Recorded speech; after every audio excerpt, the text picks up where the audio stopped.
What an absolutely spectacular time to be back in Niagara. Yeah, beautiful weather. Yeah. Hey, oh yeah, stock the office fridge tomorrow. You can do it in one place now. Yeah, pop and chips and salami and booze and all in one place, one convenience store. Starting. Hi, sorry, I got carried away. Season 5, episode 19 of Niagara 411 Live with Sterry. That would be me on this absolutely spectacular day. Has not the weather taken a perfect turn for the better over the last few days? Just awesome. The episode, as per usual, is fueled by Gale's Gas Bars. We are presented as well by Sandra's Home Healthcare, Verge Insurance, Ace Alignment, and Equal Wellness Services. We are powered by WeeStream, and we are enhanced and ensconced in this beautiful Fiddler's Poorhouse on St. Paul Street in downtown St. Catharines. Ladies and gentlemen, those are your specials and your offerings for today at our wonderful watering hole that we visit every couple of weeks here with Niagara 411 Live with Sterry. Now, unfortunately, Niagara has been experiencing an awful lot of vehicular and, just motorway transportation accidents, events, and deaths and injury. And I know that's not really a positive way to start the program, but I think we want to talk about that a little bit. School just got in as of yesterday, as I know all of you who have kids are definitely aware of that. And it's a big time of year to be talking about these kinds of things, to make sure that we have as safe a community as absolutely humanly possible as we go into the end of 2024, on into the fall, and in toward the holiday season, and back through the beginning of 2025. We have to think about a lot of this stuff that is going on, and there is some concern that we're not in a good place with some of this stuff. So we'll kick off with that, and we've got a few other things going on. By the way, feel free at any time to participate in the program. This is a your program, and we'll tell you how you can get involved in that in just about 30 seconds, all right? Come on in.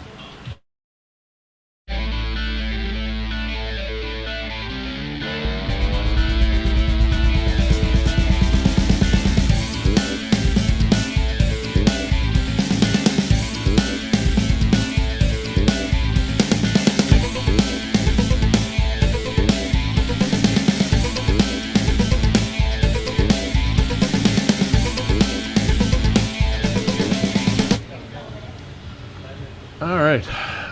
Hey, how you doing? Welcome into, as I mentioned, this season 5, episode 19 of Niagara 411 Live with Sterry. And forgive me as we go through the program if occasionally I veer off every now and then, because it was last evening that I just got back from an overseas trip. I was in Italy for 10 or 11 days, and there's a bit of time difference and jet lags and stuff.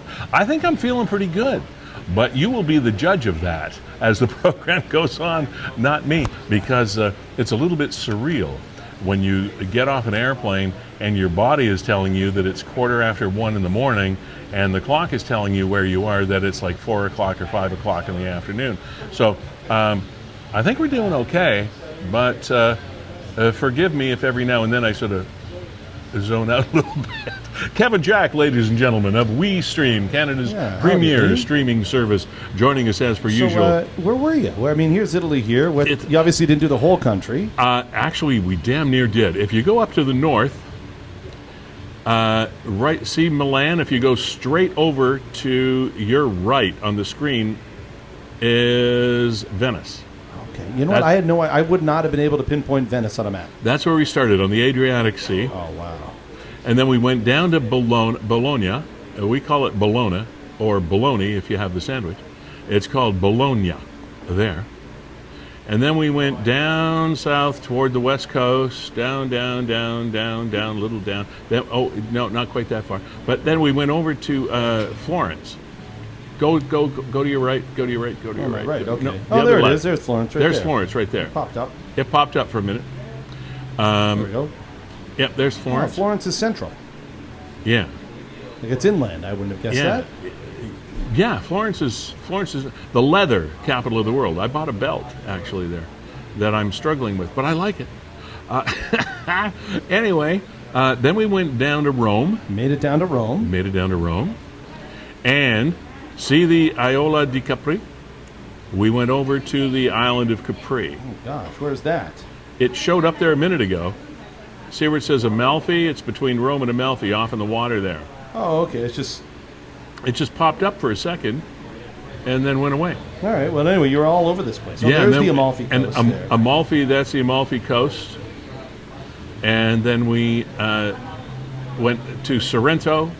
We were in Sorrento, which is a little bit north of that. This map isn't. Yeah, I mean, I'm just jogging around. Yeah. So then Okay. we left Sorrento, Wow, very cool. hooted up to Naples, which is just south of Rome. Between the Amalfi Coast and Wow, and you Rome. know it all now. Yeah, it's not showing me many cities for No. whatever reason. And then we flew from Rome to Zurich, Switzerland, Oh, hey, nice. and then from Zurich to Toronto. Okay, and there's Dubrovnik. Yeah. My parents were talking about Dubrovnik yesterday. Oh, were they? Yeah, they stopped there on one of their cruises, and they had friends of theirs are just in Croatia. They're just on their way back. Yeah. See, the thing that we have a hard time identifying with here is those countries are so close to one another. Northern Italy borders Switzerland, borders Germany. Hence, all those trips over the mountains in World War II when people were trying to escape, and Switzerland was the neutral country in those days. So we flew from Naples north to Zurich, and then Zurich. It was a 8 hour and 20-minute trip from Zurich to Toronto yesterday. And as we walk through the show today, there may be things that come up that I may be able to shed some light on. Some discoveries that I found interesting, some knowledge that I found intoxicating, and might compare it to things that are going on here. But nevertheless, welcome to the show. And yeah, Lee, I'm going to get you started here on this note. Encourage you to refresh Niagara 411. let's do and that. I'll do it along with you. You'll see the live screen pop up right there. Yeah. Which means we are live, and there we are right there. Okay. And I encourage you to press the share button. I want to refresh my Niagara 411 Facebook post And here. then share now. And there we are. Then I can do share, right? And then share now. And we and our sponsors would really appreciate that, because what this does, just in case you're wondering why do they want us to do that, is because the reach of this program, the reach of this information, increases exponentially once someone shares it. And when you think about the fact that Niagara 411, hi Nick, by the way, Nick's mom, thank you very much for continuing to partner with us on content sharing, etc. And thank you to all the contributors to Niagara 411 as well, because we shamelessly use your contributions to the site on this program, and gratefully so. So thank you for that. But when you do the shares and you do the likes and those kinds of things, it helps increase our reach to Niagara and increases your reach to your fellow Niagarans as well. So the community has a chance to benefit from itself more, expand our knowledge, expand our conversations. And in these days of so much misinformation and so many disjointed communications, that's important. So we appreciate you doing that. Kevin has up on the screen right now a video that popped up that caught our attention, especially now because just yesterday, school is back in. Kiddies are on their way to school. High school students are on their way to school. Universities are back and all the rest of it. But the main thing here is about the transportation. There are a lot of students, be they young or not so young, that rely on bus transportation to get from home to where they're going. And I don't know how long it takes for people to get this in their head. But the first day of school, and already we're seeing people ignoring school bus lighting as they pick up and drop off our precious cargo.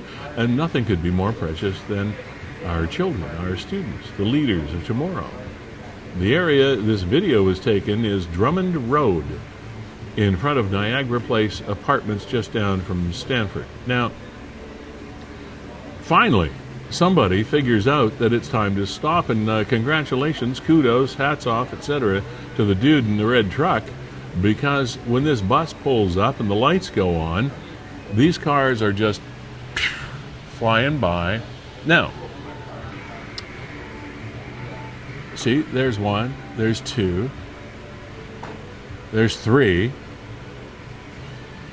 and now the red truck comes up and stops. Now, I could kind of give a pass to car one, because it's almost a simultaneous event that the bus pulls up and that he really didn't, or she didn't really have a chance to stop. So I'll give a pass to car one. Even car two might be able to scoot through the scrutiny, but not the third one. By then, you've seen the lights, you've seen two cars go by. At least car three screwed up. Yeah, car three, this white car? Yeah. Like, come on. Like that one? It looks like they touched their brakes. Is that better or is that worse? It's more like you acknowledge that you should probably stop. Yeah, well, they should stop, right and maybe not. I don't see any kids in the road, so I'm going to change the law to suit myself, because I don't see anybody in the road, so I'm fine. Well, no, you're not fine. The lights come on, you stop the damn car, and that's what you do. So, and the comments, Lee, were I wide and varied. The fact you were filming before the bus got there is suspicious. Don't film children. Really? And this one, above that, our new Canadians don't know or abide by our rules. It's really scary on our roads. Lane, I appreciate your freedom to make a comment and have an opinion, and you're entitled to it. But I didn't see any cameras indicating who was behind the wheel of those vehicles. And frankly, you don't know whether this was a new Canadian, an old Canadian, a male Canadian, a female Canadian, or a dead Canadian. You just don't know who was. So where would that comment come from? I'm sorry, but where does a comment come from, again, blaming immigrants for driving by a school bus with lights on? What? I feel like the RCA dog. Remember the RCA dog from years ago? Like, huh? Come on. Man. Good to see that the commenters quickly admonished this guy. Yeah. You know, like, yeah. Cultural enrichment. enrichment. I mean, the person I saw run through a bus light today was white male on a cell phone. There you go. Dumbest comment ever. So. Yeah. Well, that's good. It's not just me then. But it's amazing how often. I mean, here's Natalie Calabrese. I live directly across from a very busy school. I believe in large speed bumps, lots of them, for 200 yards in front of every school. Now that, I'm sorry, Natalie, not necessarily. I don't like speed bumps. I think just people should know the law, know the rules. It's 50 kilometers in front of a school unless the lights are flashing, and if there are lights there, and then it automatically is 40 kilometers per hour. And you should be able to, believe me, 40 kilometers an hour is slow. You can make adjustments to your driving at that speed. And this is something Kevin and I were talking about before the show, and it's easy to do in these days. Every school bus, Lisa, you're dead bang on. Every school bus should have a camera installed that captures your plate, and a ticket should be given that is mandatory to pay, or it affects your license. Maybe then people will obey and kids will be safer. And I think you're dead bang on. Now, in that case, would the bus camera have enough scope to cover that area? I don't know, but at least it's worth taking a shot. And there's another one. Brenda says the same thing. School buses should have cameras on them to record this happening. People need their license. And look at Jordan's. I mean, this lived experience. Yeah, and again, these situations do go much deeper than the initial scratching of the surface. My son has CP and has to take a wheelchair accessible bus to school. He's the first kid on his bus that gets picked up. People drive past the bus so often that I sometimes stand in the middle of the road to stop cars from passing as he's being loaded on. That's horrible. This morning we were all clear. I know it's only a matter of time before I have to block the road again. So sorry that you have to do that, my friend. You have enough issues to deal with looking after your boy. Makes me so angry that people don't care. $400, 6 demerits. I mean, here's Courtney, who is a bus driver. Now that would be something. If the bus drivers had, even if they had, I don't know, shoulder cams or whatever, like the cops carry. I see this daily as a bus driver. It's like people choose to not see the 40-foot bright yellow vehicle that carries the most precious of cargo. Hopefully soon, every single bus will be outfitted with cameras, and those deserving will get the consequence. And if anybody knows, Courtney should be at that. It's not hard to do camera installation these days. It's easy peasy. 4 cars passed my daughter's bus today, right in front of our house. Stop sign out, lights active. It's frustrating. Yes, indeed it is. It's scary.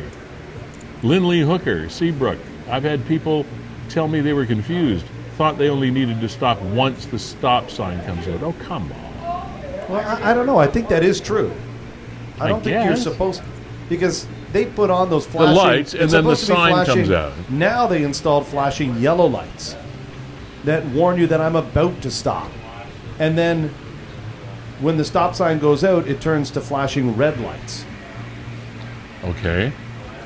Now, when those, in the video that we showed, what was the true status of the bus? Were they yellow lights? Were they red lights? I think at the very beginning they're yellow, and then as soon as you can almost see them change. Lee, here, let's see if we can back it up. Because I didn't see a sign. So see there, I'm assuming that's yellow and now red.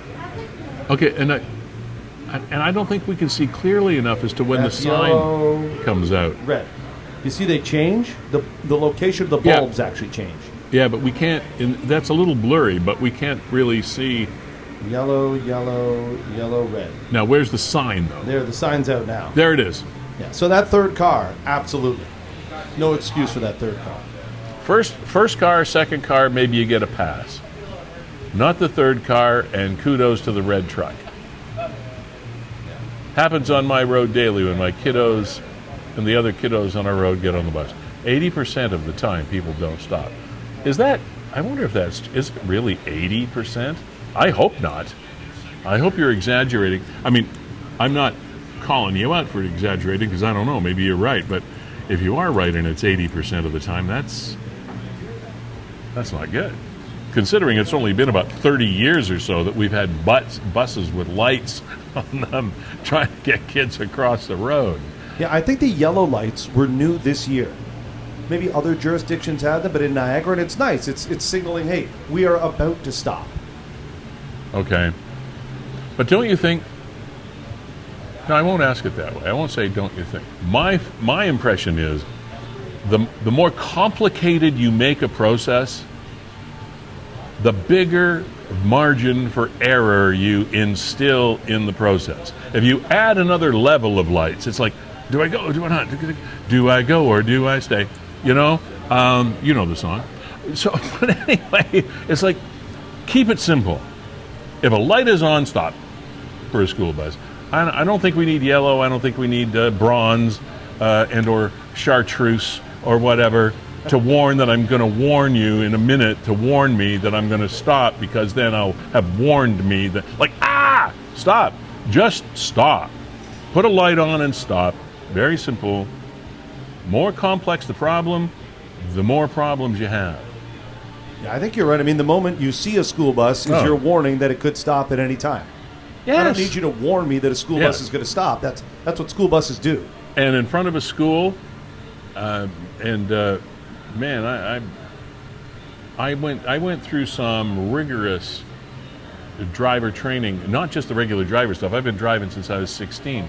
Never had a problem, never lost my license, everything's fine, all cool. But I was in a situation where I was enabled to take some more rigorous, more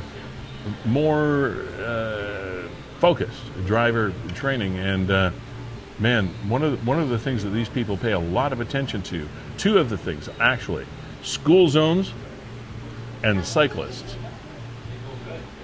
And we've got some stories about that coming up a little later too. But school zones and cyclists, if you are driving, if you're a pedestrian, You don't win against a car.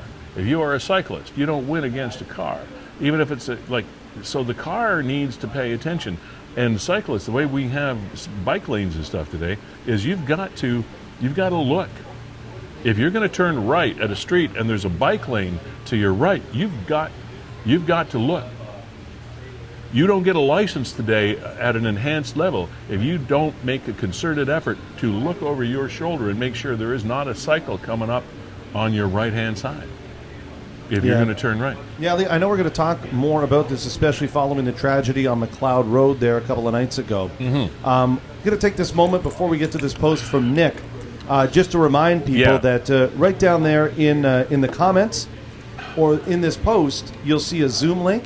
If you want to come on the program and comment about school zones, if you want to talk about, sharing roads with cyclists and motorists and tragedy on the roads, by all means, we encourage you to weigh in. But Lee, I'll let you run with this post. Yeah, and that's what I mentioned off the top as well. And thanks, Kevin, for bringing us back full circle on that. Is the fact that this is an open program, it is an interactive program, it is a whatever you want to talk about.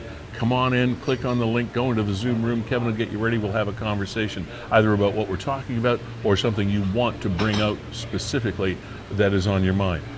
We are your program, okay? So this comes from our benevolent partner in crime, Nick from Niagara 411, who does a yeoman's job and effort with this site, and we can imagine that it gets overwhelming sometimes. So this is directly from Nick, and I'm reading this that you're reading because we also do this as a podcast, so that people that are listening and not seeing the video can understand what we're talking about.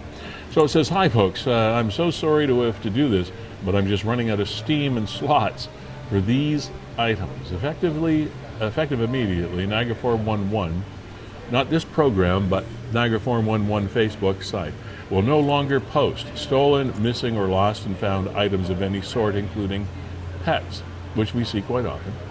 They take up so much more time than anyone knows that I just don't have. There are plenty of other pages and groups on Facebook in Niagara where you can post these items. You are always welcome to post on your own page and tag at Niagara 411 News. It will then post in the mentions and tags section of the page. This does not include missing persons. Missing persons policies will remain the same." Again, my apologies, Nick.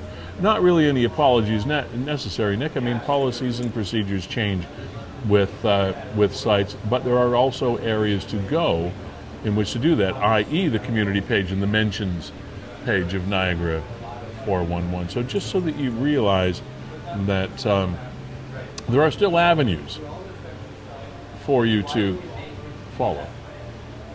Yeah, so this is the mentions, and I just tried to walk you through. Normally, when you just go to Niagara 411, it defaults to the posts. Yes. But across the top, you see About, right? You can click on there, find it a little more.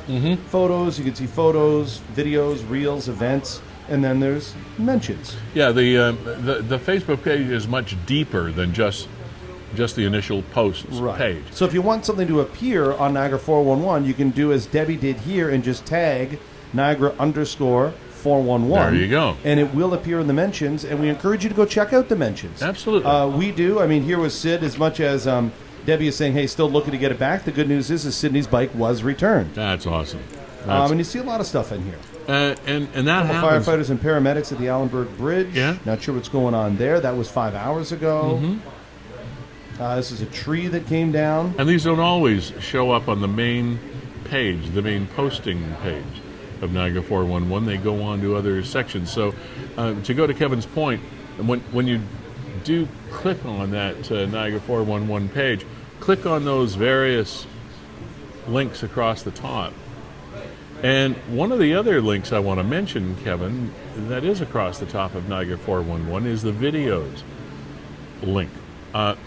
If you're interested in reviewing a video that we've had on the show or has appeared on Niagara 411, in particular, there you go, right there.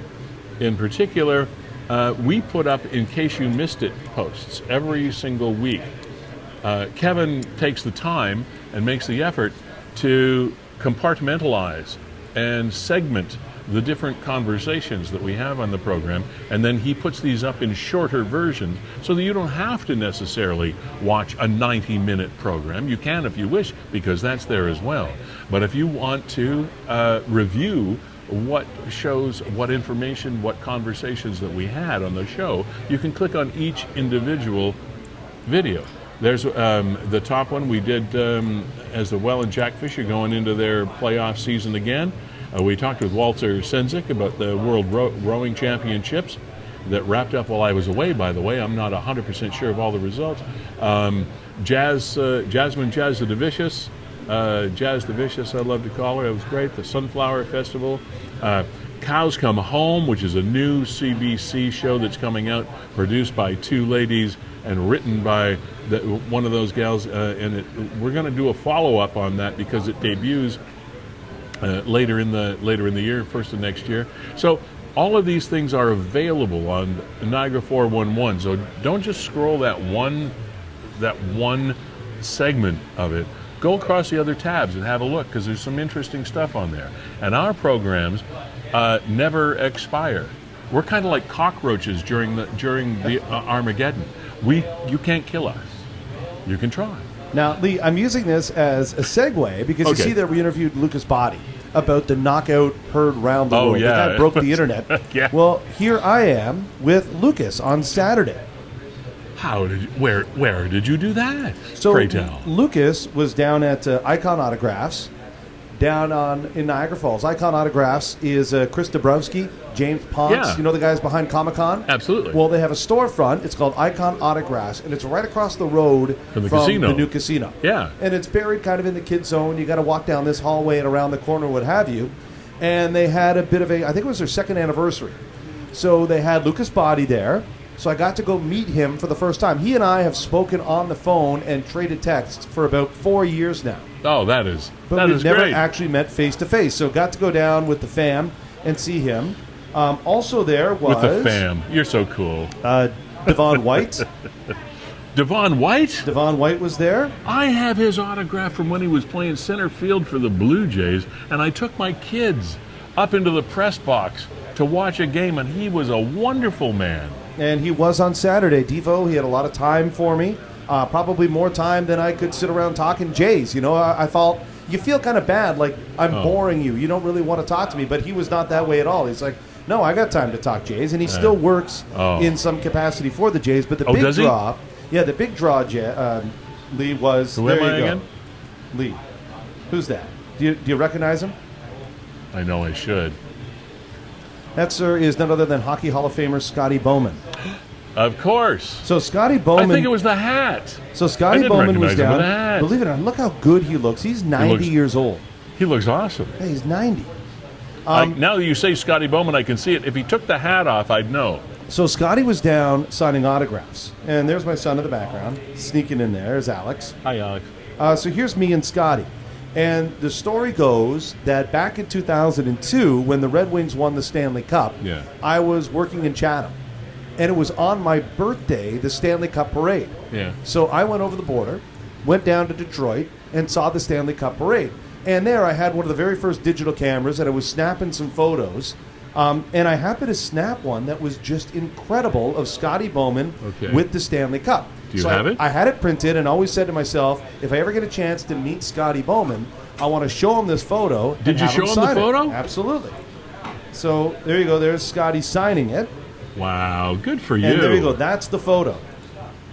I mean, isn't that incredible? That is incredible. That is very, very cool. Can't get it. Good for you. And what was the event on Saturday again? It was, I think, the second anniversary of Icon Autographs. Oh, of Chris Dabrowski's place. Yeah, and James Ponce.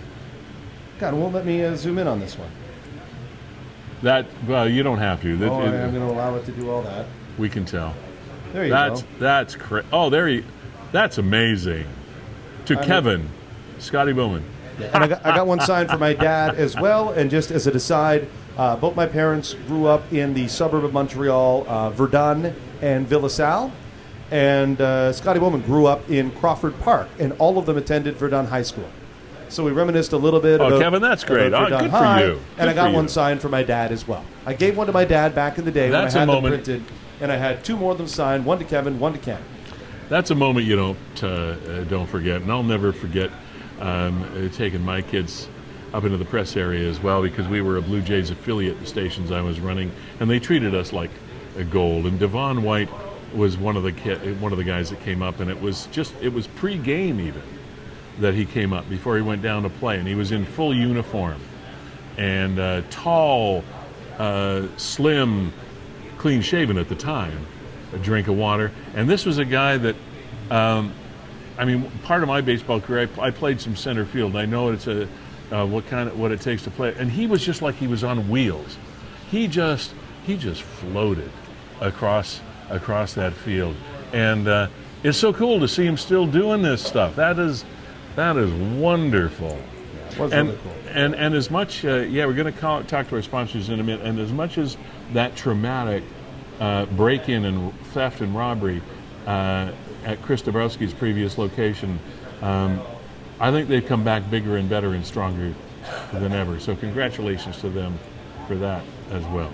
Gale's Gas Bar is well known for their service to Niagara, but they fuel so much more than just the gas bars you see dotted around Niagara. Farms and businesses and construction sites, manufacturing plants, all kinds of transportation. Gale's, one call for all your petroleum needs, and we thank them very, very much for their continued primary sponsorship of this program. Jessica Friesen and the gang, thank you so much. They have 11 or more gas operations around the region, as well as Bob's fast and fresh convenience stores located at some of them. So check them out. They do a fabulous job, and they continue to support Niagara with their dollars and with their passion. So we appreciate that.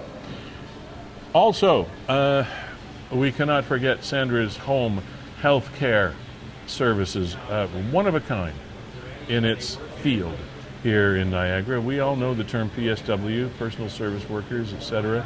And there are a lot of organizations that you can contract, government and otherwise, to come out and look after your loved ones, but none with the pedigree and the training and the dedication of Sandra's Home Health Care Services here in Niagara. Their main office is located right in the 4th Avenue location of Niagara Health Services. We call it the St. Catharines Hospital, but it is the Niagara Region's head hospital in the Niagara Region Health Services, and Sandra is located there. Everything from hospital to home to medication management to 24/7 service, if that is what is required.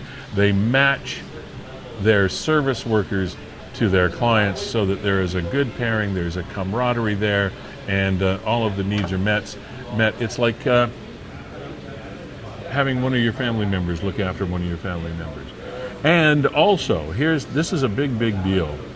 A recent post from Sandra's Home Healthcare is, we're happy to share that our application for a license under the Employment Standards Act 2000, ESA, has been successfully reviewed and approved. This achievement highlights our commitment to staying compliant with the latest regulations, upholding the highest standards. At Sandra's Home Healthcare, we remain dedicated to providing exceptional service while adhering to all regulatory requirements. Thank you for your continued trust and support. Stay tuned for more updates, and feel free to visit our website for more information. And it's something that you may not be aware of. When we first met, Kevin and I, with Sandra over her sponsorship of the program, wondering if she wanted to come on, and we wanted to talk about the arrangements and what she required from us, is this meeting of those requirements that we just read you that post about is something that many organizations that supposedly provide similar services cannot qualify to be licensed and accredited under those regulations. So you make sure that if you contract somebody to look after a loved one, that those requirements are met, because they are changing. It's not the same as it was last year or the year before. These requirements are new. The accreditation is different, and you can take comfort in the fact that Sandra's Home Healthcare, if you contract them to look after someone that's very important to you, that they meet all those requirements, and they've got the, if you want to say, good housekeeping seal of approval. Okay. Virgin Insurance Group, thank you also for being here and being a part of our organization here at Niagara 411 Live with Lee Sterry, be it auto or home or business or life insurance. Another locally born, bred, forged business and service industry here in Niagara. The Virgin Insurance Group, located just almost a stone's throw away from here over on Ontario Street in St. Catharines, but serving all of Niagara as a broker to determine what is best for you depending on your need and the best deal that we can get for you. Okay, so Virgin Insurance Brokers, almost always here from the beginning as well. We appreciate you being here, continuing to be here. Ace Alignment, what can we say about this this organization that hasn't already been said? It's this is like the mouse that roared. It's not a big place, it's not a flashy place, but boy do they have the skills to back up their offerings. Ace Alignment will offer you wheel alignments, I think, as you probably figured out from the name of the business, but also brakes and suspensions. You can get your motor vehicle inspections done there, and if it doesn't pass, they can fix it up and make sure that it does. Front end repairs, oil changes, servicing all makes and models of trucks, cars, SUVs, including classic cars and tuners and et cetera, and my collector's vintage Jaguar might need an oil change pretty soon. I might go in and talk to Darren or Matt and get that done. Okay, Darren and Matt? So thank you, Ace Alignment. Equal Wellness Services, Audrey Wall, the foot nurse, forged that business strictly because she knows anything and everything there is to know about feet. But she has expanded beyond that and is interested in providing all sorts of holistic services to Niagara, and to the point that she's moved into a brand new facility at 365 Vine Street in St. Catharines, between Scott Street and Vine. It's on the right-hand side, a little strip mall there, and you'll see the sign up there, Equal Wellness Services. And they have a couple of clinic rooms available still for people that might want to buy into her vision of holistic healthcare here in Niagara. So just contact her, and you might find a home for your business if that's the kind of industry you're in.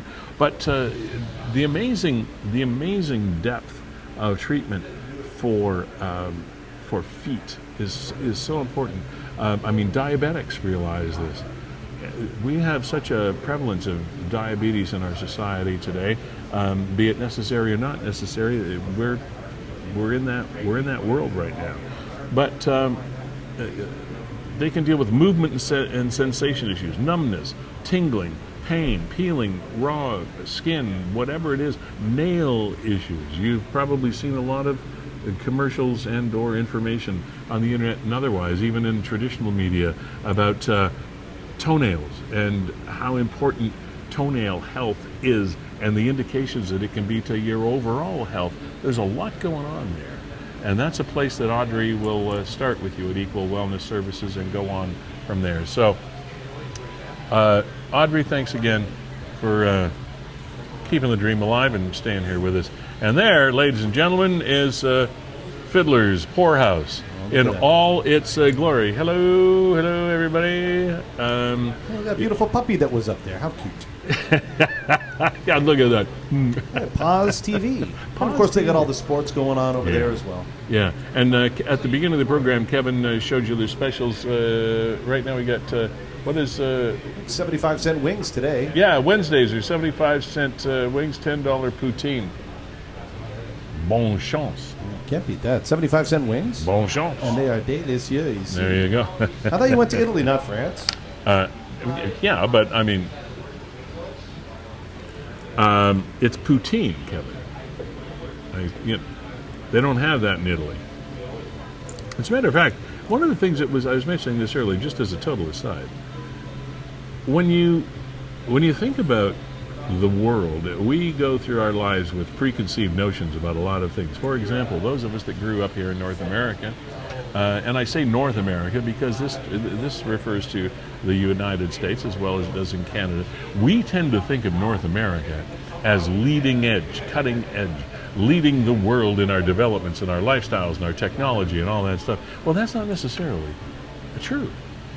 One of the things that I found out when I was traveling through Italy is about their food. Now, a lot of people visit Italy because of the food, and you should, because it's great. But the key thing here that I was getting at is the fact that they allow no GMO foods in Italy. None. That is gene manipulated and none. They don't allow their manufacturers to have GMO processed foods. They don't allow any imports of GMO processed foods. Nothing. And their people are healthier for it. You can see it. There's very little obesity in Italy. There is very little diabetes, like type 2 diabetes from overweight people and obesity and things like that. Very, very, very, very slim, fit people everywhere we travel. Now, that's a generalization. Certainly they have some overweight people, but not like you see in North America. It's not as prevalent.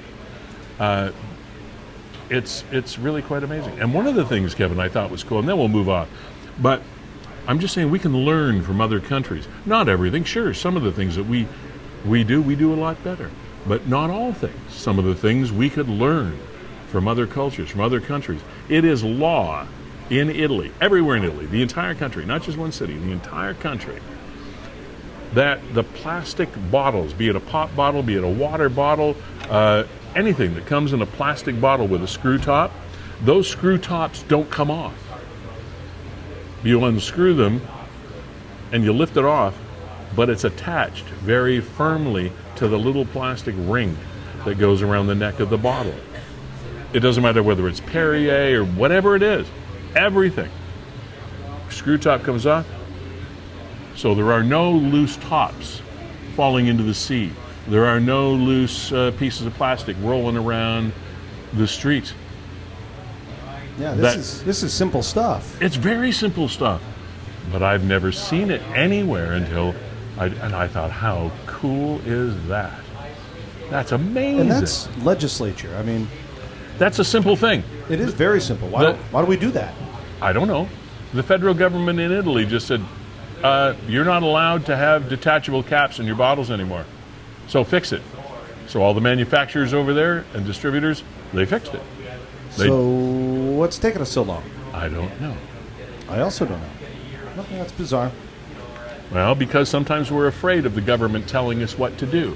Well, sometimes people in the government,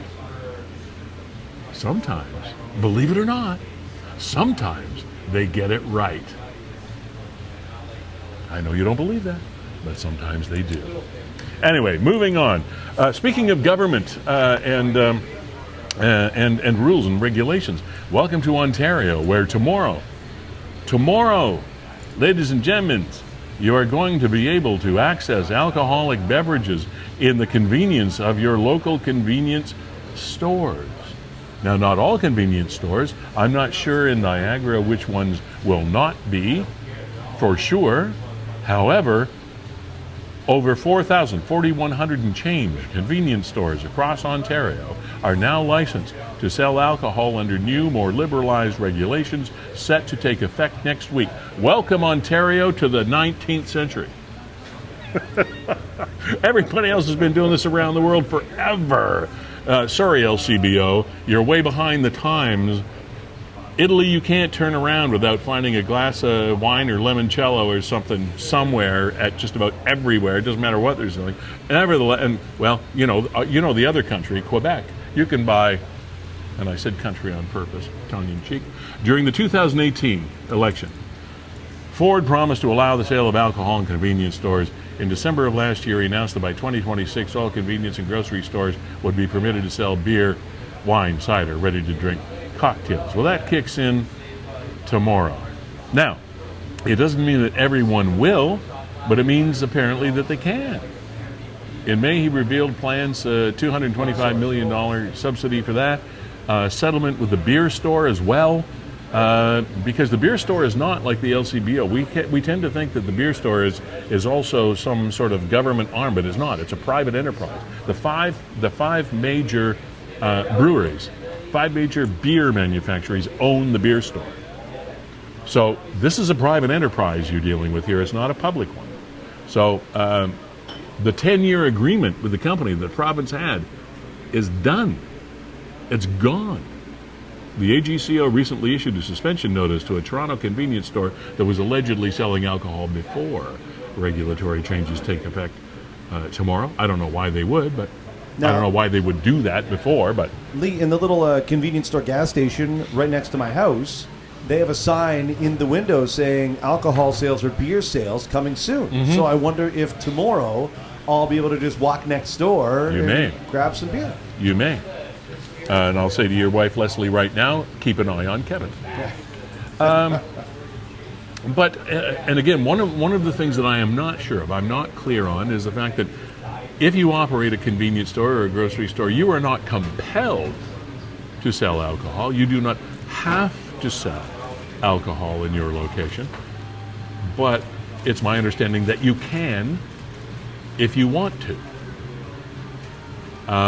I reached out just so that you know, in the interest of full disclosure, because I was thinking about this and talking about Gale's Gas Bars as our premier sponsor, of course.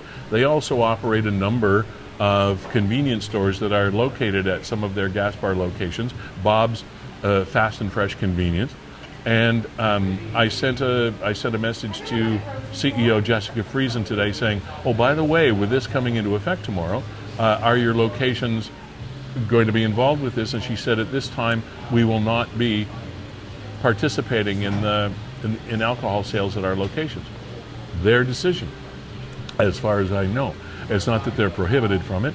It's a personal business decision that these stores are allowed to make. And they should be allowed to make it just so. The fact is, you have the choice.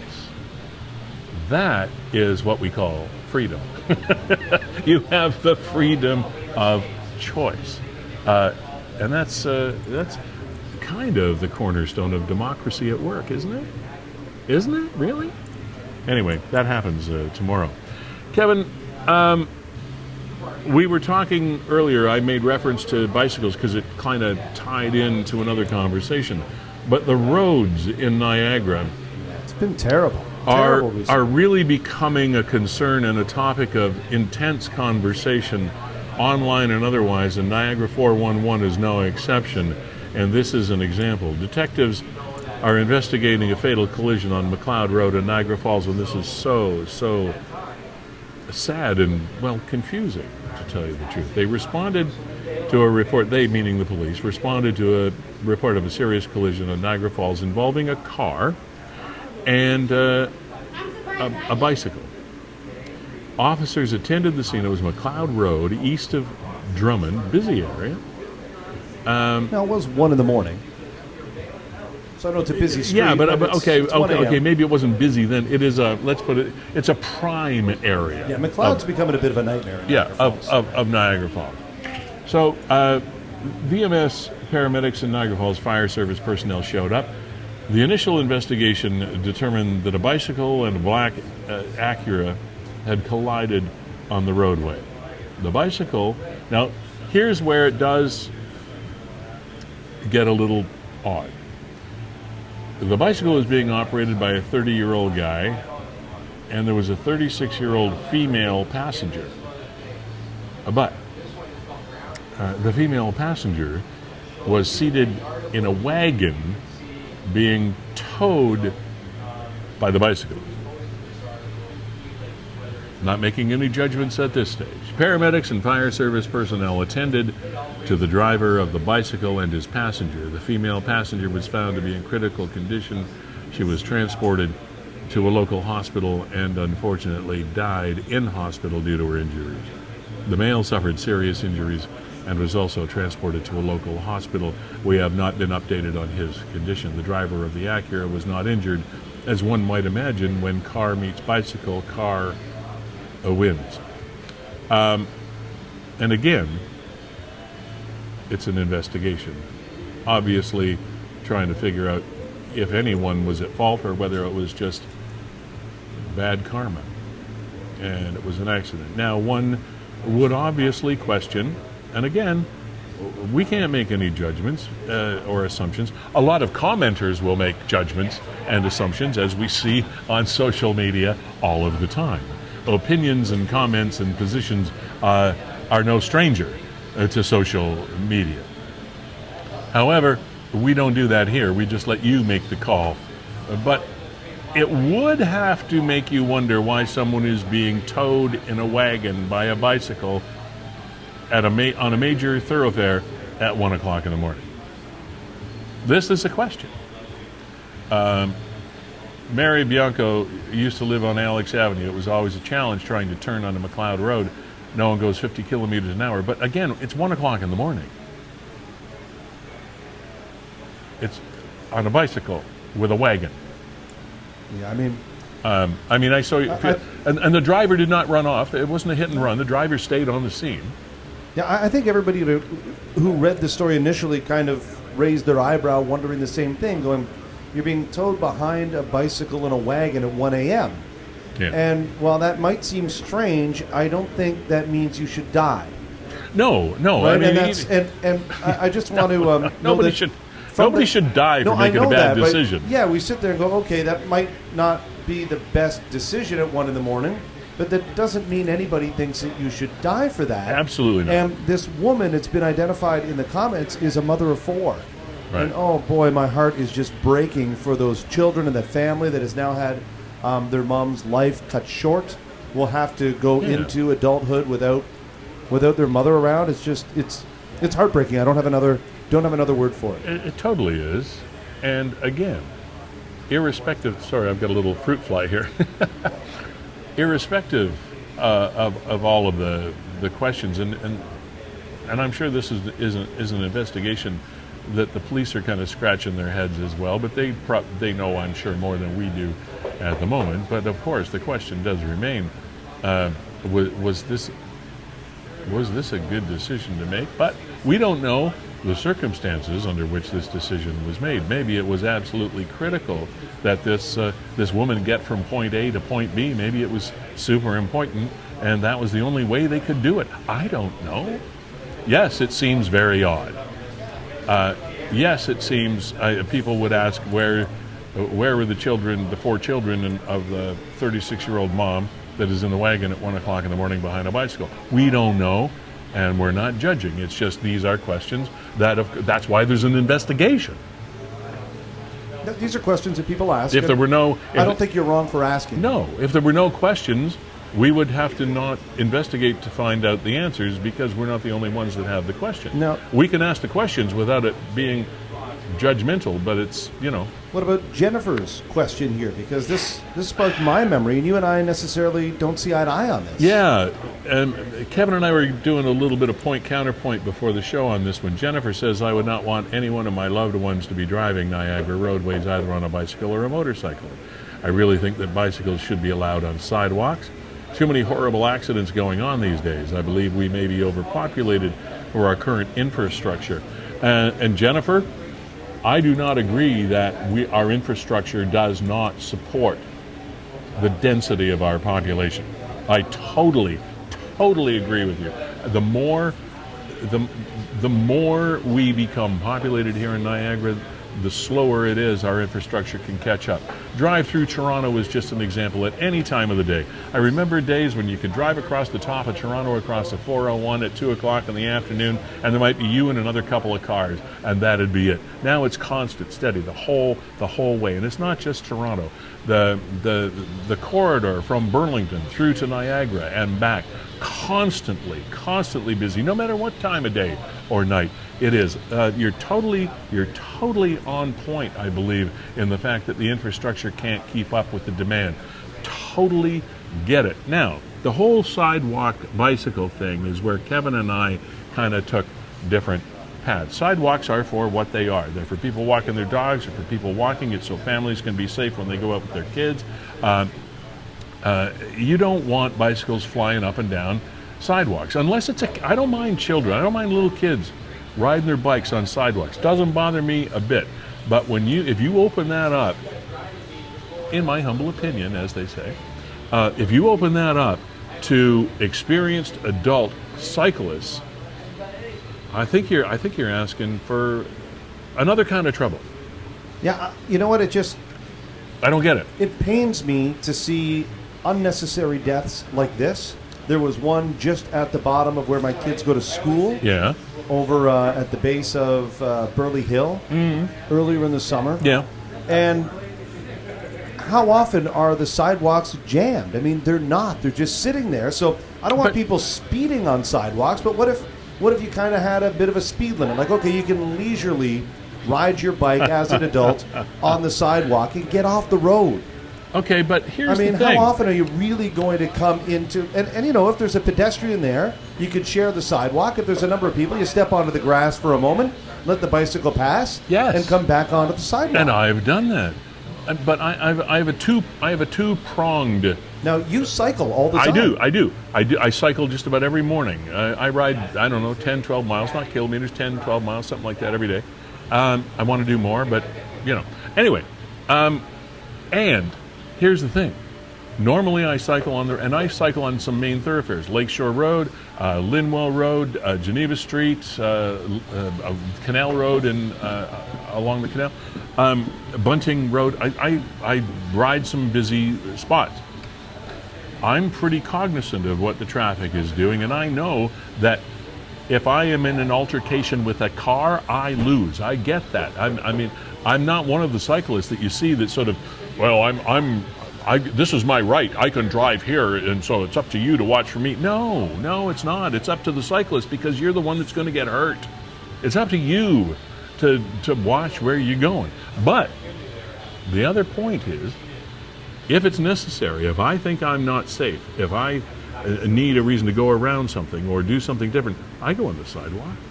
I've ridden on the sidewalk many times, and I watch out for pedestrians, and I give way, But here's the thing.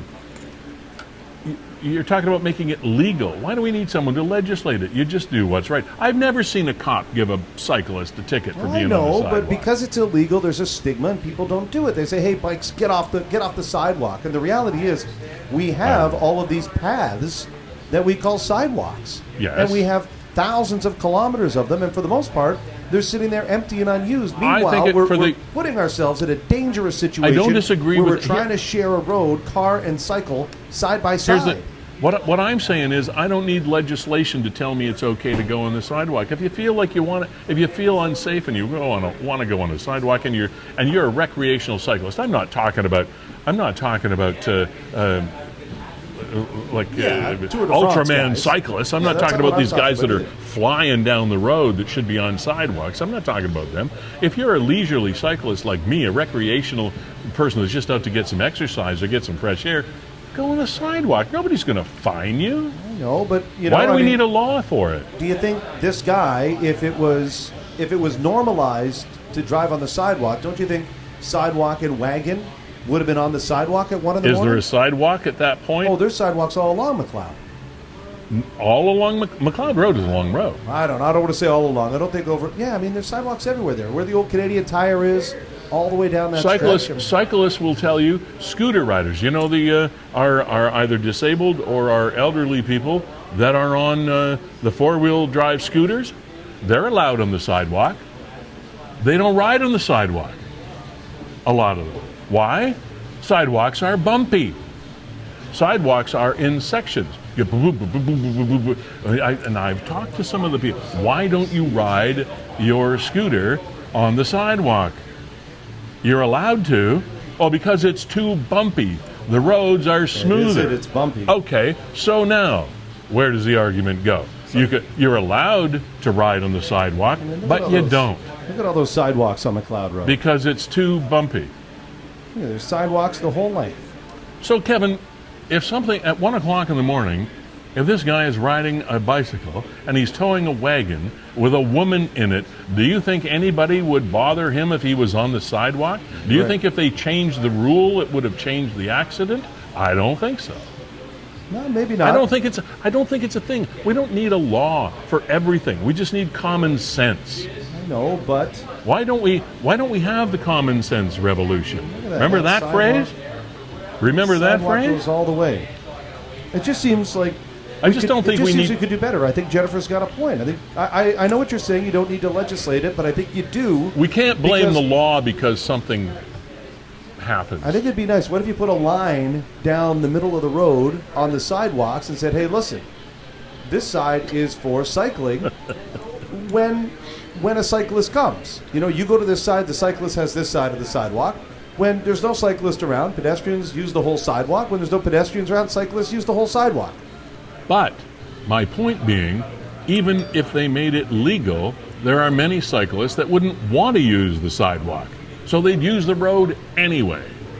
No, I hear you. Like I said, so now we spend a lot of time and effort and money to court. And if you're going to divide a sidewalk like that, what do you have to do? You have to mark it. Now you got to pay somebody. Now your tax dollars are being spent to decide what kind of what part of the sidewalk you get. We just need to think. We just need to think and take account of what we're doing. Cyclists sharing the road with motorists just isn't working. It's just not working. I would not. It's not working here. I mean, it works in a lot. It works in a lot of places. You ride your bike. I would not allow my children to ride their bike on roads. Well, I wouldn't allow my kids either. Your kids are too little. I honestly think you're just rolling the dice. If they were adults, I would say no. Get off the. I see people going up and down by my house all the time, and all I think is it's just a matter of time. It's just a matter of time. You're rolling the dice.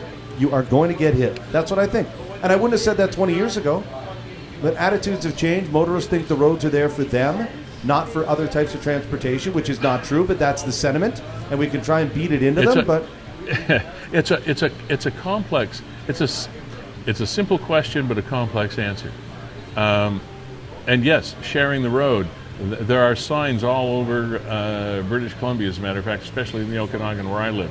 About every couple of kilometers, there's a sign that says "Share the Road." And it's all about because it's a massive, massive cyclist area. And I'm talking people that are riding bikes and flying at like 50 kilometers an hour. Some of these bikes. I mean, you're not going on sidewalks. you're seriously moving. You're French Open type side, but I agree that we have a higher incidence of this than is necessary, and this is a horrible thing to have happened to those people, irrespective of whether it was a good decision or a bad decision or what the circumstances were. Nobody deserves to die for it. Now, Lee, for what it's worth, I did reach out to sharetheroad.ca, the cycling coalition. They're headquartered out of Burlington. Wanted to get their expertise on the program, right? Instead of two numbskulls like us debating it, these people are actually experts in the field. But must have caught them on the wrong day because they didn't get back to me. It would have been great to have them on. Yeah, I invited them onto the program today to see if we could get an expert opinion of how we can solve this problem, how we can move down the road together, or maybe we don't. Maybe we got to get the cycles off the road. I don't know. It was another thing I should say that struck me about my experiences in Italy, Venice, Rome, Florence, Bologna,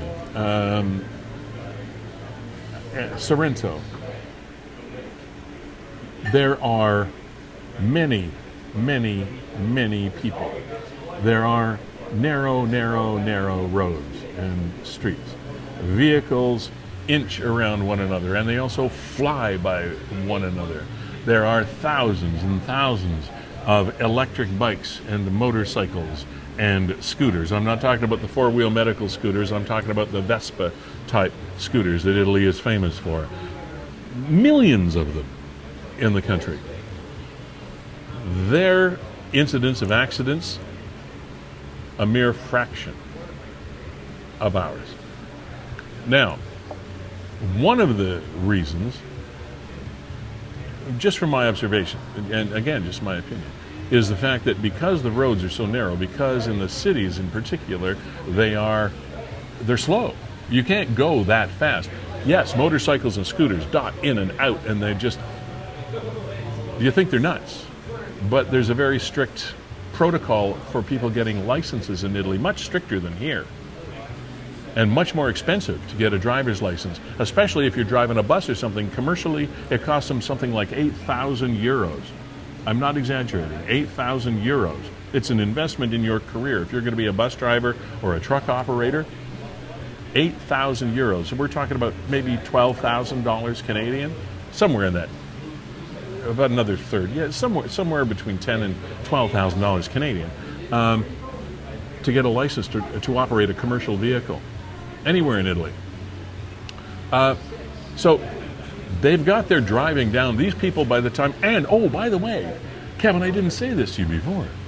You have to learn on a stick shift. You cannot learn how to drive and take your test on an automatic car. To this day in Italy, you have to be able to drive a stick shift. Crazy. I don't know how many millennials would even know what a stick shift looks like. Well, they do in Italy. All right. Yeah, no, there are some things that we should borrow from Because Europe. what does that do? It makes you concentrate on what the vehicle operates, how the vehicle operates, and what you need to do, and you focus on your driving. Yeah. Now, Lee, while we're kind of just, it's just been a tragic week. Interesting. Every day I wake up and another terrible one. And I mean, we can start with this one, and then there was the tractor rollover and a migrant killed in this case. I mean, we never want to make light of any tragedy. It's just that there are some things that are just so hard to wrap your head around. This was another sad one. This is what, and it's good we're talking about this. It's like anything that if you think where there's smoke, there's fire, as they say.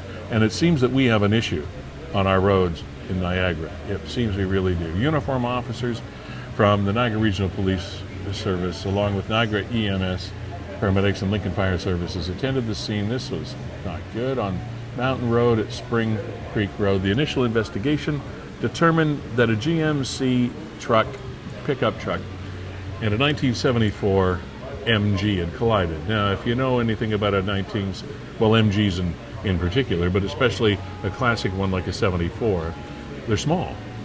They're very small. The driver of the MG, a 33-year-old man from West Lincoln, transported to an out-of-region hospital in critical condition where he unfortunately died due to his injuries. The passenger, 38-year-old fellow also from Grimsby, transported to the hospital in critical condition. We have not had an update on his situation right now. It is, and this post came out as a result from Carolyn. She said, "It is with profound sadness and immense grief that we're sadly announcing the passing of our son-in-law, Brandon Flynn, husband to our daughter, Kelly Flynn. Brandon was taken from us far too early at the age of 33 in a car accident on Saturday, the 31st of August. Brandon was the love of Kelly's life, just as Kelly was the love of his. Bob and I can express the great loss we feel and the deep sadness that this has brought to Kelly, our family, and Brandon's parents, brother, sister-in-law, and the family. He was a bright light, full of wit and laughter, and his presence will be deeply missed around our home. This loss will leave a big hole in many lives and households, but we will savor our memories and the very many happy moments we had with Brandon. Thank you to everyone for the incredible outpouring of support from both family and friends. Your kindness and generosity have truly touched our hearts, as expressed by Brandon's mom, 3418. The Lord is near to the brokenhearted and saves the crushed in spirit." Sad stories, and there are far too many of them. The reason we're talking about this is not just to honor Brandon's life and that of his passenger and send condolences to the family. Of course we do that, but it's not just that. It's just another brick in the wall, as the expression goes. It's just another symptom of the disease of what's happening on our highways and byways. And the saddest part of all of this is we don't know why. What is happening? Again, it goes to Kevin, this age-old question has been happening for the last probably 100 years as technology increases, as mechanics increase, as population increases. Is it because it is happening more often, or is it because we are just hearing about everything that happens? Is it an increase in incidents, or is it an increase in communication of incidents? I tend to think it might be a mixture of both, to be honest. I do believe it's happening more. I also believe that in this age of instant communication and widespread viral communication, that we hear about stuff that might have gone under the radar. No, you're spot on. I don't know that we would have heard about this. No. 20 years ago, and this one as well. I And mean, this one outside in particular. of a small Lincoln community, the migrant worker community, would we have necessarily heard about this? But it breaks my heart as well. Yeah, a prime example of what I was just talking about. Something that we would have, and I'm glad we do hear it because it raises our consciousness of things we need to pay attention to. It's a good thing we hear about it. We don't want to not hear about it. Again, EMS personnel responded to assist an ambulance call related to a serious farm vehicle rollover in Lincoln. Regional Police Service, along with EMS, attended the scene on Hansberger Avenue and 15th Street in that area. The initial investigation determined that 3 men had been in a Kubota. Kubota is a brand name, it's a manufacturer. A Kubota farm vehicle that was traveling along 15th Street. Now, some of these things are rather large. Who knows what it wasn't probably just a standard tractor. It could have been some large vehicle that might have been a bit top heavy. So what happened is, when it came time that the vehicle needed to turn, it turned into a driveway and it rolled over. Why? Were they going fast? We don't know. One of the occupants of the vehicle was thrown out and the Kubota rolled on top of him. Bystanders were able to lift the vehicle off of the man. Paramedics arrived and tried to resuscitate him, but the injuries were too severe, and the 41-year-old man from Mexico was pronounced deceased at the scene. The other 2 occupants of the Kubota were not injured. A section of 15th Street had been closed for the investigation, but has since been reopened. Now, here's a situation. We have many migrant workers that come into Niagara every year, and say what you will, these people work hard. They don't earn a lot of money, but they work hard to earn money to support their families that are probably back in their home somewhere in Mexico or wherever it is that they've migrated from, to do the work here that a lot of Canadians don't want to do, or there aren't enough Canadians to do it. One might argue that there are a lot of Canadians to do it, but they won't work for the same kind of money. And that, again, is probably another case, because they're not highly paid jobs. They're unskilled workers, but they are necessary workers. So there's a bit of a double-edged sword there, but these people are here to do the jobs that a lot of us don't want to do. And they're here because it's an opportunity for them to support their families.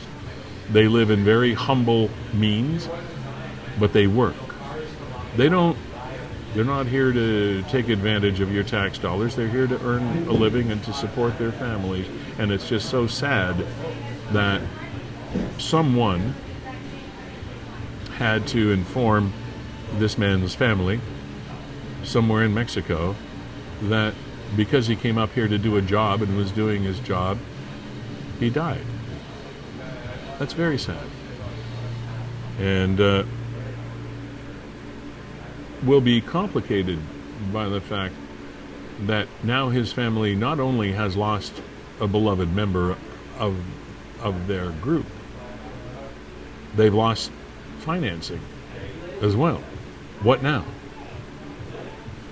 I don't know if you've traveled into some of the poorer areas of Mexico and countries like that. I have, and I've seen how they live, and believe me, it's not opulent living by any stretch of the imagination, and they count on the bit of money that these folks come up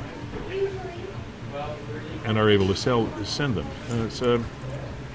Again, Kevin, as you mentioned, we might never have heard about this had we not had the communication network that we do. But again, we also wonder, why are we having an increase? Now, we don't have a lot of farm accidents. We don't report on a lot of them because I don't think there are a lot of them. It's just one more brick in the wall, as I mentioned before. Just one more piece that builds that monolith of tragedy that we seem to be hearing more about in our communities. And it's unfortunate, and I wish we had some answers. Is it regulation? Is it training? Who was driving the vehicle? Did he know he was doing something, or she, or whoever was operating the vehicle? Did they have sufficient training for whatever kind of vehicle this was? And again, we don't know what it was, to prevent something like this happening. Yeah, even then, Lee, I mean, there's still accidents. I know. Accidents still happen. But that's why they call them accidents. And one thing we don't know is the identity of the 41-year-old Mexican worker. And I haven't seen anything. I looked to see if there was a GoFundMe that we could help publicize for the family back in It's kind of Mexico. a shame that we haven't identified the man so that we can say condolences to Manuel or Juan or John or whoever. Right, it feels terrible. To us, he's just a 41-year-old Mexican. Yeah, it's awful. But he's a real person. Absolutely. With a real family and real friends, and we're just calling him the 41-year-old Mexican. I agree. I tried to see if we could put a name to the man. Yeah. And it's make him a human instead of just a 41-year-old Mexican. Yeah, because that's the reality of it. And I don't know how many years he's been coming here to work. In many cases, you have migrant workers. They come here every single year, build relationships. It could be decades. Has been they build relationships with their employers here in the community, with people in the surrounding communities. And the farmers treat these people pretty well. I mean, it's not slave labor. It's not big money, but it's not slave labor either. So, anyway, R.I.P. to that individual. I wish I knew more, and if we find out more, I'm sure either we'll publicize it or Nick will publicize it or what have you. So when was the last time you saw a bloody sidewalk? Oh, the bloody sidewalk. And wondered what happened to the body? Not often. I'll tell you, not often. I don't often. Now, maybe if you were a cyclist, Kevin, on the sidewalk, then I'm sorry, but anyway. No, I got to get that was to just my ridiculous sense of humor. It passed me by. Don't worry. Over my head. So Roehampton is a fairly long and winding road, with apologies to Paul McCartney, in the north end of St. Catharines, and there was a large police presence in the area because there were unconfirmed reports of blood on the pathway near No Frills. Okay, so there's a little pathway that cuts through into that Walmart plaza that also has the No Frills. And there's a lot of residential stuff there. There are apartment buildings, all kinds of things along Roehampton, all kinds of different residences. And there's the sidewalk. Now, you see the reddish bits? As Kevin airs this video for you, see the reddish bits? It looks like a trail. But at the end of the trail, nada. Nothing.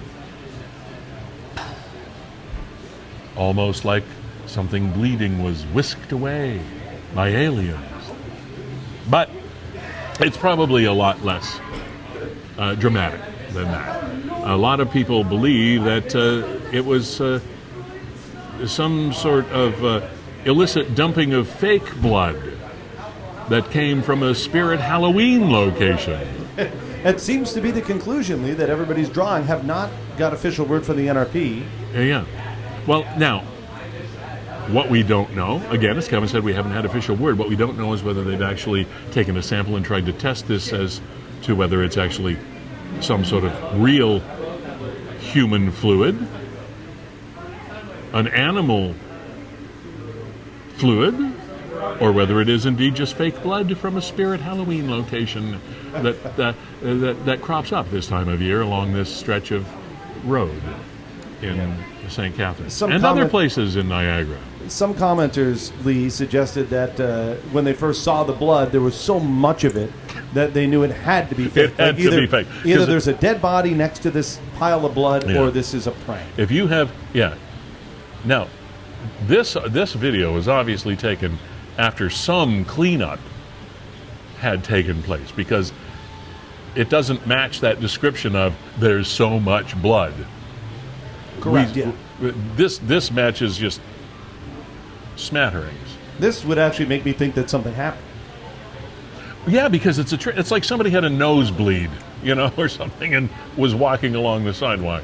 Just at the end there, you can see where there might have been a pool. Let's see if I can pause the video here. Oh, right at the end when he goes towards the grass. okay. I actually want to. Right. Okay, there. I don't see it yet. I don't. Yeah. Up maybe. in the top left. It's too dark on the screen Yeah. to see. I Yeah, can't because put when it- you pause it, the light goes away. Oh, gosh. Now, and again, an investigation is in process. Yeah. Now, what about What this? was the story, Kevin? Sorry to interrupt you. No. What was the story that one commenter made on another one guy said, why are we doing an investigation? Does there really need to be an investigation? Why don't they just do this? And then another guy said, well, wouldn't that be an investigation? That was on the tractor rollover. Was that the tractor? Yeah, the guy said, why don't we just, why do you need an investigation? Just talk to the other two people, interview the other two people To see what happened. to see what happened. And the other guy said, well, isn't that an investigation? That's what an investigation is. I love you folks. I love you. You create some of the best addendums to stories that go beyond the stories themselves. You create a whole new path of conversation. Yeah, I was going on there to comment that exact same thing and noticed that somebody already beat me to it, so I just liked his comment. It was priceless. Sorry that there was something humorous at the end of a tragic story, but those comments were pretty good. All right, Lee, is there anything else you want to squeeze out of this program before we get to our I musical do. guest? I want to talk about something that we have all had the ability to have experienced. Some of us have and most of us hasn't, is the fact of putting something out at the end of a driveway or exposing to the general populace and having it whisked away. Now, we've had a few postings over the last while that I have noticed. And yes, I've been away, but I kind of caught up a little bit. But even before I went away, these things happen. And somebody put something out. This is the main... Oh, God, Lee. Live TV, I dropped my mug. Okay, anyway, it doesn't matter. I was in Italy. I'm talking with my hands. You learn that over there. So, nevertheless, this is the most recent and graphic example of what I'm talking about. I'm hoping there is someone honest out there with Kevin pop-up. Yeah, there we go. Who picked up something thinking it was free, which is understandable. We loaned our friends some wine barrels and a homemade table at a top for a special event they were having.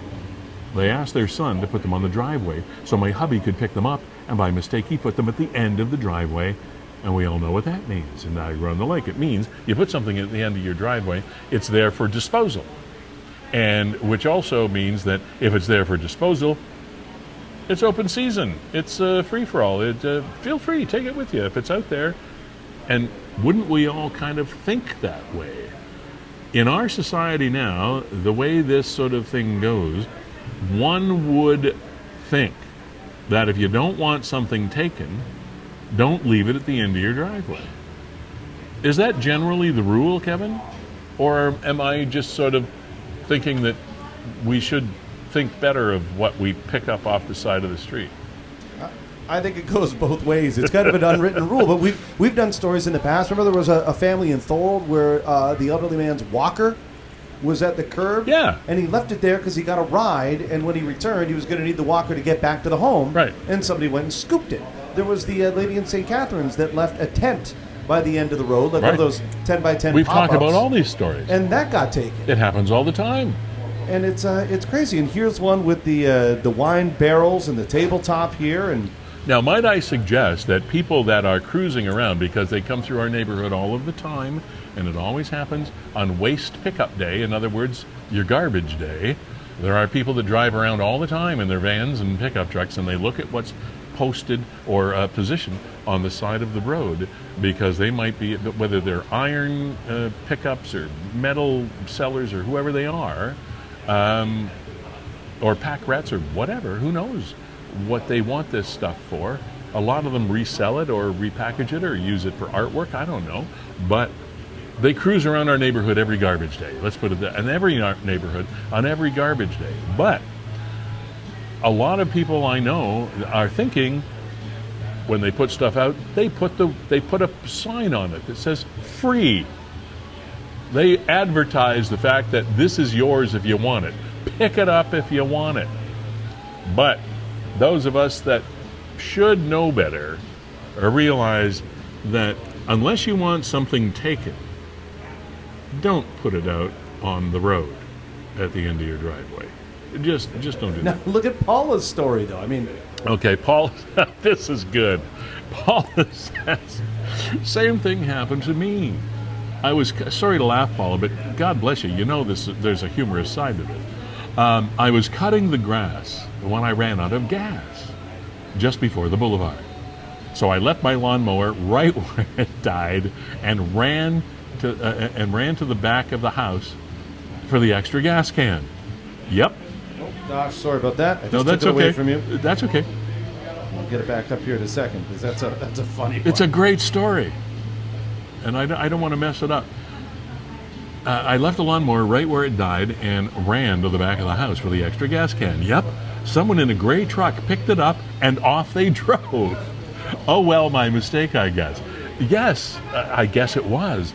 But just in the time that it takes to go from the road to the back of your house, somebody takes your lawnmower. Now, with all due respect to the concept of not leaving things at the front of your house, wouldn't this person have been able to tell that Jennifer was cutting the grass?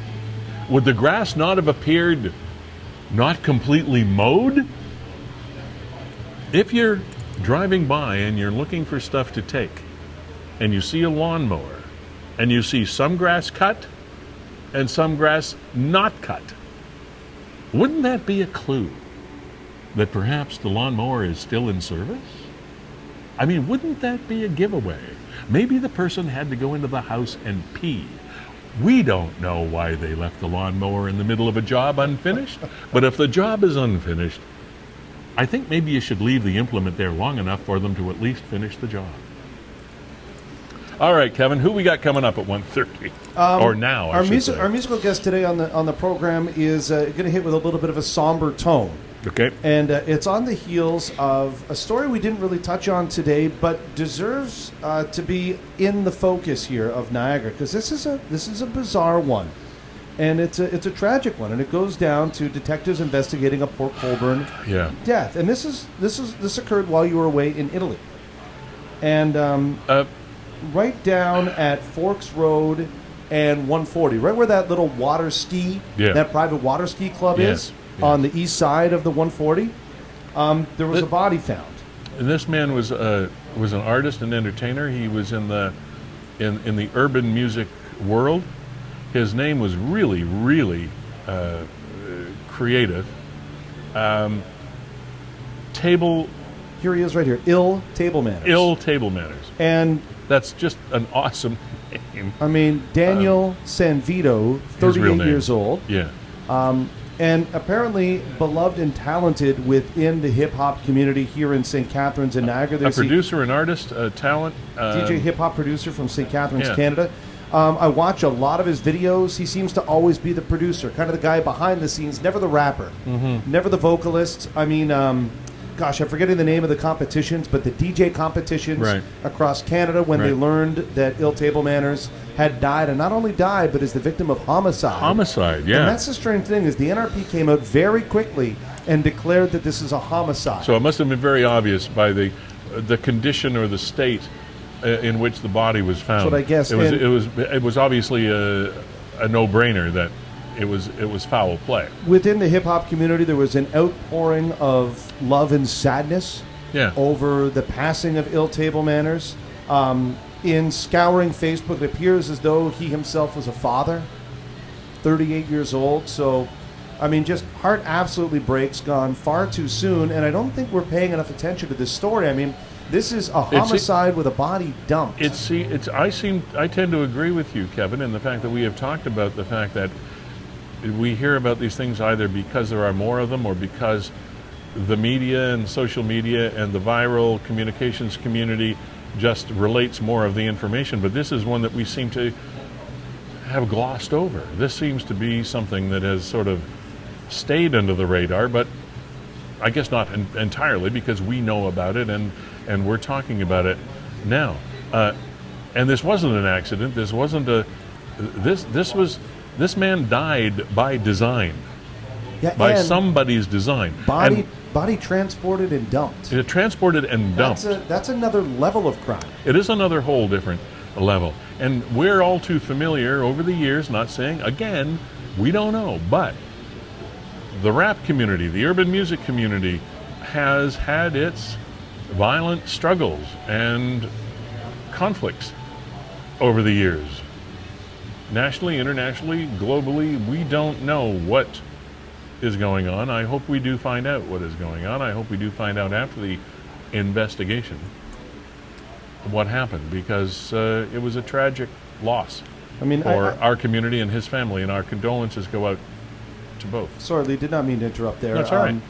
We did reach out to Ezra of Choom Gang. We've had him on the program before. We have had Ezra and he's produced some work. I mean, this is something that he produced along with Ill Table Manners, or Daniel. And on his Facebook page, a lot of RIP, a lot of tributes to. So we're going to sign off with an Ill Table Falls MMA winner, Ill Table Manners. So we're going to sign off with an Ill Table Manners. Yeah, I got a song coming up here called "Food for Thought." Produced video. Yeah, produced in St. Catharines, featuring a lot of St. Catharines hip hop artists that a lot of us are probably not familiar with, and I will apologize in advance for any blue language that appears in the music video, but hey, it's the nature of the beast. It is what it is. And again, before we go, I want to thank Gales, Gaspars, Sandra's Home Healthcare, Burge Insurance Group, Ace Alignment, Equal Wellness Services, Kevin Jack of WeeStreem. We didn't get a chance to talk much about WeeStream today, but everybody knows the kind of great work you do. Just this program in particular is a fine example of the fabulous and internationally respected and professional work that WeeStream does. And I'm happy to be a part of it here on Niagara 411 Live with Lee Sterry. Thank you all for your support on this Season 5, Episode 19. And maybe some of the questions that we've asked over the course of this program, and we've asked more questions than we've answered, I realize. Maybe one day we'll be able to present more answers. I hope that's true. Ill Table Manners production to play us off the stage. Have yourselves a great week and a nice weekend and a good September. Thanks.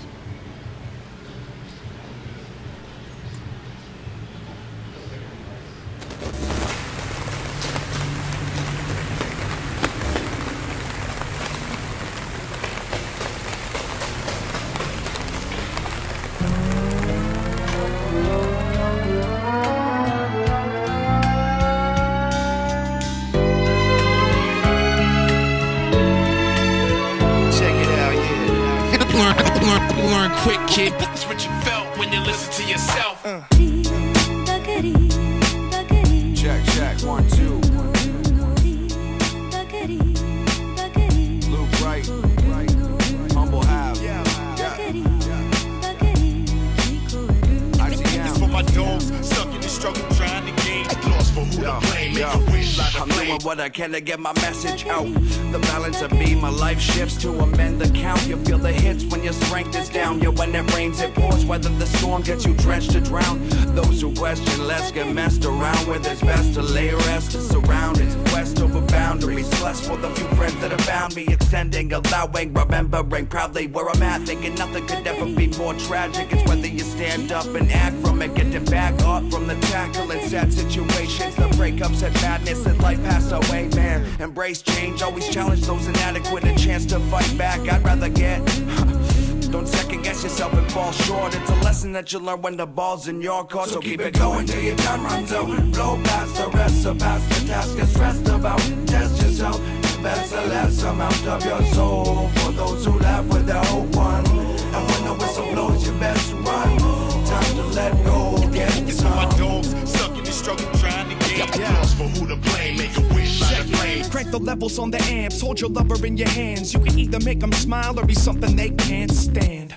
Some people need a second chance to discover something underneath the cover they've enhanced. It started as a spark in the middle of a black void and blew up into particles of fireballs and asteroids. Now what's the point of being bitter is the question, when everything we have is in these minutes down to seconds. You break the bank just to have a healthy living, but what's living life without pushing on the limits, son? My mother told me I should always be myself, so I grew up trying everything I wanted on the shelf. I came to fight for what the planet really needs, a better look on its beliefs and the acceptance of its dreams, a better recipe to serve the population, a better vision for these people's motivation. So keep it going till your time runs out. Blow past the rest, surpass the task is rest about. Test yourself, invest a less amount of your soul for those who laugh without one. And when the whistle blows, you best run. Time to let go, get It's for my dogs, stuck in the struggle, trying to gain. Lost for who to blame, make a wish, light a flame. So keep it going till your time runs out. Blow past the rest, surpass the task is rest about. Test yourself, invest a less amount of your soul for those who laugh without one. And when the whistle blows, you best run. Time to let go, get This for my dogs, stuck in the struggle, trying to gain. Lost for who to blame, make a wish, light a flame. Keep it real, when you're real to yourself. You learn quick, kid. Real, when you're real to yourself. For who to blame, make Keep it real, when you're real to yourself. Learn quick. This for my dogs, stuck in the struggle, trying to gain. lost for who to blame, make a wish, light a flame. Real. It's for my dogs. Keep it real. Learn quick when you listen to yourself. Keep it real. This for my dogs, stuck in the struggle, trying to gain. Lost for who to blame, make a wish, light a flame.